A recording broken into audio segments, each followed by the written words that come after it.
नमस्कार दोस्तों, जय माता दी, हर हर महादेव।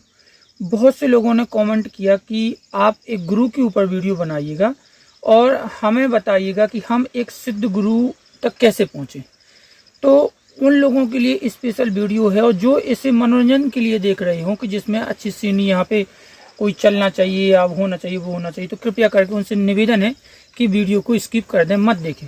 जो एक थॉट के अनुसार या अपनी लाइफ के लिए कोई एक अग्रेसिव रूप से जो सेंसिटिव होते हैं ना कि उनको कुछ चाहिए, वो अगर ऐसे व्यक्ति देख रहे हैं तो कृपया करके वो बने रहें। तो सबसे पहले जिन्होंने मुझे कमेंट किया है कि गुरु के ऊपर एक वीडियो बनाइए, तो मेरा उनसे पूछना है, मेरे उनसे सिर्फ 3 सवाल हैं। क्या ये उन्हीं के सवाल हैं जो मैं जज कर रहा हूँ कि मुझे सिद्ध गुरु कहाँ से मिले। दूसरा सवाल होता है कि हम कैसे जानें कि वह जो व्यक्ति मिला है, मेरे सामने खड़ा है, वो सिद्ध है अंत नहीं है। तीसरा सवाल कि अगर वो व्यक्ति खड़ा है और हम नहीं डिसाइड कर पा रहे हैं कि ये सिद्ध है अंत नहीं है, तो वो हम कैसे जानें, ये तो मुझे बताएगा नहीं गुरु, ठीक है ना। मुझ में इतनी क्षमता नहीं है कि मैं जान लूं। तो ऐसे कौन से वो हिंट या सिग्नल होते हैं। अब ऐसा तो है नहीं कि बागेश्वर जैसा तुम जाओ तो उन्होंने पर्चा खोल दिया, अरे यही सिद्ध है, समझिए, तो वो मुझे बताएगा नहीं, मुझे पता लगना नहीं है। तो ऐसे कौन से सिग्नल या हिंट यहाँ से इसके पास से आएंगे ऐसे ऐसे हमारे तक कि हम जान लें कि हाँ भैया यही वो सिद्ध है जिसको हम गुरु बना लें। 3 सवाल मोस्टली होते हैं सबके। अब जानते हैं, इनको रहने दीजिए, इनको बाद में हम डिसाइड करेंगे कि ये तीनों सवाल कैसे सॉर्ट आउट होंगे। अब आगे आता है आप, यहाँ पे खड़े हो आप, आपको चाहिए ये तीनों, ठीक है ना। तो अब आप यहां से डिसाइड करेंगे, आप इस पोजीशन पे खड़े हो, यानी गुरु आपका 100 किलोमीटर दूर खड़ा है और आप 1 किलोमीटर जीरो पे खड़े हो। अब आपको यहां तक की यात्रा सफर करनी है 100 किलोमीटर तक की। तो उस यात्रा में क्या क्या चाहिए आपको, मैं सिर्फ वो बता रहा हूं। और आप यहां से लेके एक सिद्ध गुरु तक की यात्रा कैसे तय करोगे, वो मैं आपको सिर्फ खाली बता रहा हूँ। ये पूरा का पूरा डायग्राम जो मैंने बनाया हुआ है, ये है सिर्फ दीक्षा के लिए।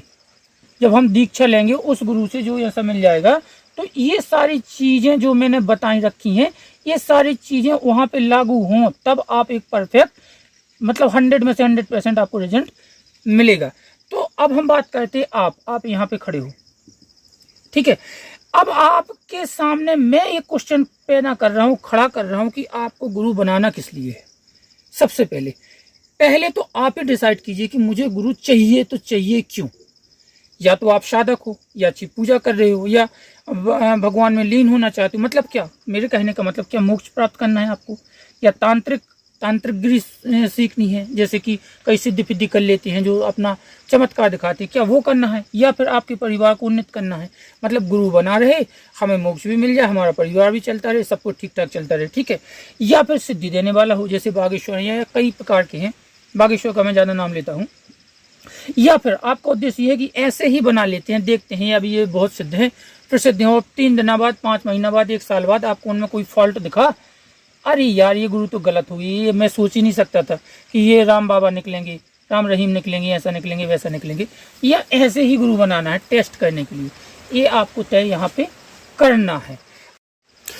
अगर आपको ये वाला पॉइंट चाहिए, मोक्ष वाला, तो मोक्ष का मतलब आप भैया जानते हैं कि मोक्ष तभी मिलता है जब आपकी काम, क्रोध, लोभ, मोह, माया से व्यक्ति परे हो, तभी मोक्ष मिलेगा। तो यानी ये जब गुरु आप ढूंढोगे तो आपके अंदर पहले ये चीज तय कर लीजिए कि अगर हमें ये मिलेगा या हमें ये चीज मोक्ष प्राप्त करना है, तो हम अगर ऐसे रास्ते में लाइफ के किसी भी टर्निंग पॉइंट पे अगर काम, क्रोध, लोभ, मोह, माया या भक्ति वैराग जाग जाए तो परिवार त्याग आप कर सकते हो। दूसरा, अगर आपको ये मोक्ष ही मोस्ट इम्पोर्टेंट गुरु चाहिए, तो आप इन चीज़ों में परिवार से किसी प्रकार का फिर आशा नहीं रह सकते गुरु से कि गुरु मुझे, मेरा व्यापार नहीं चल रहा है, मेरा फलाना कार्य नहीं रुक रहा है, मेरा फलाने, मेरे बच्चे नहीं हो रहे, ये नहीं हो रहा, वो नहीं हो रहा। ये सारी चीज़ें कौन देगा, जो यहाँ पे सेकंड पॉइंट पे खड़ा हो। तांत्रिक कर सकता है ऐसा, भक्ति करने वाला व्यक्ति जो हमेशा ईश्वर में ध्यान लगाता हो, वो व्यक्ति बहुत डिफिकल्ट कंडीशन, क्योंकि इसके लिए जो मोक्ष प्राप्ति के लिए जो साधना कर रहा है, इसके लिए परिवार, बच्चे, बीवी, पत्नी, सब कुछ एक तरीका से फ्लॉप है। अगर ऐसा कोई महात्मा आपको मिल पा रहा है जो परिवार से बिल्कुल मोह ना रखता हो, आपको भी कहता हो कि सब ईश्वर ही ईश्वर, सब कुछ ईश्वर है, आप भी ऐसा करो और प्रभाव आपके ऊपर पड़ रहा है, तो ऐसा व्यक्ति गुरु बनाने के लायक है। अब उसमें क्या क्वालिफिकेशन होनी चाहिए, क्या हमें और जो नेचर के होते हैं क्या गुण होने चाहिए, ये विषय एक अलग है, वो बाद में देखेंगे।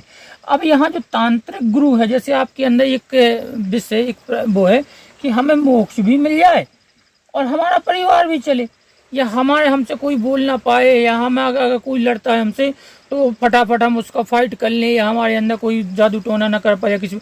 हालांकि इसमें भी होता है ये मोक्ष वाले जो गुरु होते हैं, क्योंकि ये बड़े ईश्वर राम के उपासक होते हैं, शिव के उपासक होते हैं, या किसी और के उपासक होते हैं, खासतौर पर राम के ज़्यादा होते हैं। सेकंड नंबर पे आते हैं तांत्रिक गुरु। तांत्रिक गुरु का मतलब क्या होता है? तांत्रिक गुरु का मतलब ये नहीं होता है कि वो शमशान में अघोरी टाइप की साधना करें, अंडा गोश्त मछलियाँ इत्यादि का बलिदान त्याग करें। तांत्रिक का मतलब एक दूसरा भी होता है। वो क्या होता है कि ये जो मोक्ष वाला गुरु है, साधु है, ये करेगा, मेरे बहुत से सुनना, ये कार्य करेगा नमः पे। नमः मतलब ईश्वर की इच्छा, जैसा वो चाहे, प्रभु आपकी इच्छा है जैसा आप चाहें। और ये तांत्रिक क्या करेगा? तांत्रिक जो ये नमः न करके एक आदेश देगा शक्तियों को, क्योंकि इसके पास वो क्रिया, वो विधि, वो सब कुछ होता है, रहता है, तब वो तांत्रिक बनता है। तो ये नमः पे कार्य नहीं करेगा। ईश्वर क्या करेगा? इस पे कार्य नहीं करेगा। ये ईश्वर से क्या करवाना चाहता है, ये तांत्रिक इस पे कार्य करता है। तो दूसरा प्रकार का तांत्रिक, अगर आपको अपना परिवार, अपना मोक्ष, अपना वो कुछ चाहिए, तो आप ऐसे गुरु को देखिएगा। तांत्रिक का मतलब मैं वो नहीं कह रहा जो जटाएं जूट लगा के हैं, त्रिशूल रख के हैं, शमशान में बैठे हैं या कुछ भी, लेकिन तांत्रिक वाली सोच हो थोड़ी सी कि ये व्यक्ति जाके अगर तुम्हारा कोई कार्य नहीं बन पा रहा है तो आप ईश्वर से लड़ें कैसे, ये चीज सिखाए। तो ऐसे गुरु होते हैं तांत्रिक। अगर आपका लक्ष्य ऐसा है तो ऐसे लोगों को आप तलाश सकते हैं। अगर आप मोक्ष वालों को देख सकते हैं, तलाश सकते हैं, तो ये और परिवार दोनों साथ साथ नहीं चल सकते। परिवार माइनस और ये प्लस दोनों नहीं चल सकते। तीसरा आता है, मैंने कहा ना, अगर परिवार को उन्नत चाहते हो तो आप ऐसे व्यक्ति या ऐसे गुरु की तलाश कीजिएगा जो परिवार में रहते हुए मोक्ष दिलाएं।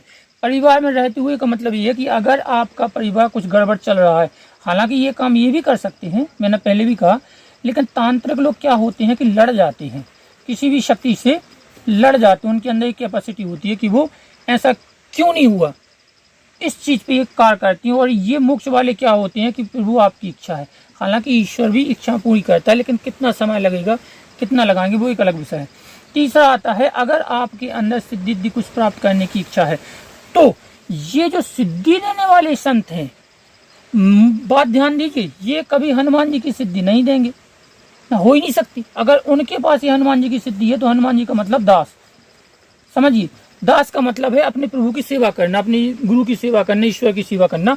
तो जब इस चीज में वो मगन रहेंगे तो आप पे ध्यान ही क्यों देंगे? अगर वो ध्यान दे रहे हैं हनुमान जी की सिद्धि प्राप्त करने की बात, तो मतलब करके चलिए कि अपने रास्ता से भटक चुके हैं। अगर इसके बाद कोई तामसिक सिद्धि है जो कि चमत्कार दिखा रही है, जिसको तुम देख के भयभीत हो रही हो या तुम देख के प्रसन्न हो रही हो, कि किसी को पर्चा खोल देना, किसी का भविष्य बता देना, किसी का बुद्ध बता देना इत्यादि, तो ये सारे लोग आपको ये दो चीजें नहीं दे पाएंगे। मेरा दावा है, ना मोक्ष दिला पाएंगे और ना ही आपका परिवार सही चलेगा। आगे चल के आपको दिक्कत ही दिक्कत होगी, क्योंकि ये जो शक्तियां होती हैं सिद्धि देने वाली ऐसे गुरुओं के पास, ये क्षणिक होती हैं। कब इनका मांड पलट जाए, कब क्या हो जाए, वो इनको भी ले डूबेंगी, साथ ही साथ आपको भी ले डूबेंगी। तीसरा पॉइंट छोड़ दीजिए, तो आप कहाँ हैं, सबसे पहले ये डिसाइड आपको करना है। अगर आपके पास ये आपकी सोच मान लीजिए कि तांत्रिक या मोक्ष वाले गुरु की है कि मुझे मोक्ष प्राप्त करना है, समझिए, तो अब हम स्टार्ट करेंगे कहाँ से। आपके पास गुरु तो है नहीं, अभी यहाँ तो कोई है नहीं, ये ना कोई साधु आया ना संत आया, तुम्हें पता ही नहीं क्या होता है। तो आप क्या करेंगे, पहले तो आपको उद्देश्य क्लियर कर लिया कि मोक्ष चाहिए। दूसरा, वैसा देवता, अब गुरु तो आपके पास है नहीं, तो वैसा देवता आप चयनित करेंगे जब तक गुरु नहीं मिल पा रहा है कि जो मोक्ष दिलाए, मोक्ष से संबंधित हो, जो ज्ञान ध्यान भक्ति से संबंधित हो, उसके शरण में आप जाएंगे, उसकी पूजा करेंगे। जब तक उसकी पूजा करेंगे और उससे अपना उद्देश्य रखेंगे कि प्रभु मुझे ऐसा चाहिए कि ऐसा गुरु मिले मोक्ष वाला, तो ये क्या करेगा कि कुछ समय बाद जब ये प्रसन्न होगा या आपसे जुड़ेगा, क्यों जुड़ेगा, लोग कहते हैं कि जब तक गुरु ना हो तो कोई देवता जुड़ता नहीं, लेकिन हाँ ये बात सही है और ये बात गलत है, क्योंकि यहाँ आपका उद्देश्य कुछ अलग है। बात समझे ना, ये भी चाहते हैं कि सभी भगवान से जुड़े, क्योंकि इस वो देवता भी उसी स्वभाव का है, तो वो दूसरों को भी इसी स्वभाव के लिए प्रेरित करेगा और इसलिए जुड़ जाएगा। अगर आप इसी से कहो कि मुझे प्रभु किसी को मारना है, तो वो आपसे प्रसन्न नहीं होगा, लेकिन जो कार्य वो करता है उसका स्वभाव, उसके लिए आप इसे प्रेषित करोगे तो वो जरूर आपका कार्य करेगा। वो क्या करेगा, ऐसे गुरु, ऐसे साधु, ऐसे संत महात्मा जैसी आपका उद्देश्य है, उससे जाके कहीं ना कहीं आपको भेंट करा देगा। तीसरा, आपको क्या करना है, जब तक वो गुरु नहीं मिल पा रहा है तो उसी के अकॉर्डिंग आपको कर्म भी करना है। मोक्ष का कर्म क्या होता है, साधना भक्ति से जाके गुजरता है ना। तो जब आप इस कर्म को कंटिन्यूटी करेंगे और ये देवता देखेगा तो और जल्दी आपसे प्रसन्न होके गुरु तक, जहां भी गुरु होगा आप तक या आप गुरु तक, दोनों को मिलवा देगा। फिर होता है अगर नहीं हो पा रहा है, नहीं मिल पा रहा है, तो आप इसी देवता की कीजिए फिर साधना। कर्म हो गया, साधना हो गया। जब आप साधना करेंगे तो साधना का क्या होता है कि भक्ति, श्रद्धा, इन सबसे ज्यादा तीव्र गति से कार्य करती है। साधना में जल्दी ये आपका कार्य कर देगा ये देवता। साधना एक विषय अलग है, क्योंकि उसमें हम बंधते हैं। और महत्वपूर्ण होता है विश्वास। विश्वास क्या, अगर इसी देवता पे आपका कंटिन्यूटी विश्वास है कि ये जाके गुरु से मिलवाएगा, गुरु आपको ढूंढ के लाएगा या आप गुरु के पास जाओगे, विश्वास के बाद कर्म, कर्म के बाद साधना और साधना के बाद एक निश्चय उद्देश्य से किया गया कोई भी कार्य आपको उस गुरु तक लाके भेज देगा, आपके सामने खड़ा कर देगा या आप उस गुरु के पास जाओगे। अब ये 3 सवाल हैं कि हम कैसे जाने कि वही गुरु है, वही सिद्ध है जिसकी हमें तलाश थी, क्या वही है, क्योंकि अब वीडियो तो है नहीं, फोटो तो चल नहीं, तो उनके पीछे ऐसा चक्कर घूमता रहे, समझे ना। जैसे वीडियो में होता है ना कि उनके पीछे चक्कर घूमता रहता है, तो हमें दिख जाए कि भगवान या सिद्ध है, यही ऐसा तो यहाँ होने वाला नहीं। तो कुछ हिंट होते हैं, कुछ सिग्नल होते हैं जो ये देवता उस समय पे, जब आपका आमना सामना, आप यहाँ हो और गुरु यहाँ है और आप यहाँ हो, तो इसके बीच में कुछ ऐसी चीजें ये देवता जिसकी आप पूजा कर रहे थे, ये आपको प्रोवाइड करवाएगा, संकेत देगा, सिग्नल देगा कि जाओ, यही वो गुरु है। अब सवाल है कि ये सिग्नल वो संकेत क्या है, ये हम डिसाइड करेंगे जब हम इस गुरु के बारे में सेकंड वीडियो बनाएंगे। तो उसमें हम उस संकेत के अनुसार, जो भी उस संकेत होंगे उसके आधार पे आप डिसाइड कर सकते हैं कि हाँ, मैं जिस देवता की पूजा कर रहा था उसके ये संकेत हैं, वो पॉजिटिव संकेत हैं, इसीलिए ये सामने खड़े हुए हैं। और साथ ही साथ उससे दीक्षा लेनी है, कब लेनी है, कैसे लेनी है, दीक्षा में क्या क्या करना है, कौन, ये समस्त चीजों को हम नेक्स्ट पार्ट पे डिसाइड करेंगे। तो आज हमारा सिर्फ इतना है कि गुरु आपको कैसे मिलेगा। वीडियो अच्छा लगा हो तो प्लीज लाइक कर दीजिए, शेयर कर दीजिए, नहीं करते हैं तो भी भगवान आपका भला करे।